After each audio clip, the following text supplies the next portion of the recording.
আসছে ঈদুল আজহা। মানিকগঞ্জের ঘিওর উপজেলায় প্রায় ১২,৫০০ পশু প্রস্তুত করেছেন স্থানীয় খামারিরা। উপজেলার ৭টি ইউনিয়নে ছোট বড় খামার ও প্রান্তিক পর্যায়ের প্রায় ২,০০০ কৃষক কোরবানিকে সামনে রেখে পশু প্রস্তুত করেছেন।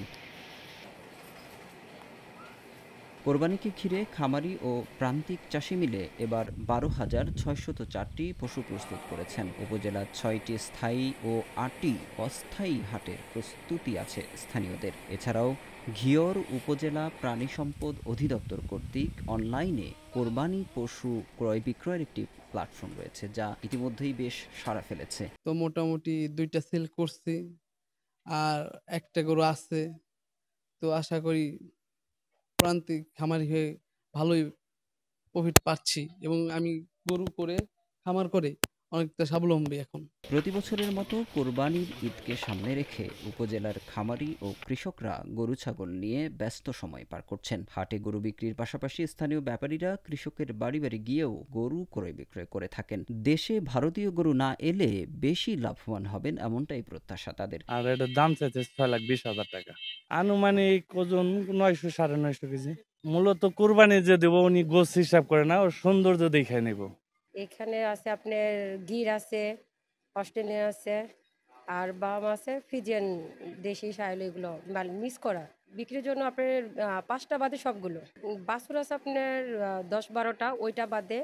আর কোরবানিটা বাদে আর ৫টা গাই গরু রাখবো, তারপর আমরা সেল দিয়ে দেবো বাদবাকিটা।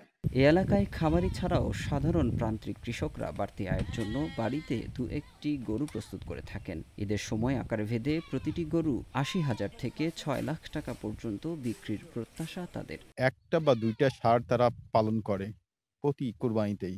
এবং এই যে ১ বা ২টা ষাঁড় বা ৩টা ষাঁড় সর্বোচ্চ, এটা যে টাকা হবে সেটা একটা বিনিয়োগ। বিশেষ করে একেবারে নির্ধারিত যে পরিবারের একটা বড় ধরনের হয়তো সে কোথাও জমি বন্ধক রাখতেছে বা এরকম বড় কাজ, প্রোডাক্টিভ উন্নয়নমূলক কাজ পরিবারের, সেই সঞ্চয়টা সে এখান থেকে গরুর থেকে নিয়ে থাকে। উপজেলার চাহিদা মিটিয়ে কোরবানির গরু পার্শ্ববর্তী জেলা, উপজেলা ও নগরীর বিভিন্ন হাটে বিক্রি করা হয়ে থাকে। সার্বক্ষণিক প্রান্তিক খামারি ও ফার্মগুলো তদারকি করে প্রয়োজনীয় পরামর্শ দিয়ে সহযোগিতা করে যাচ্ছেন ঘিওর উপজেলা প্রাণী সম্পদ বিভাগ।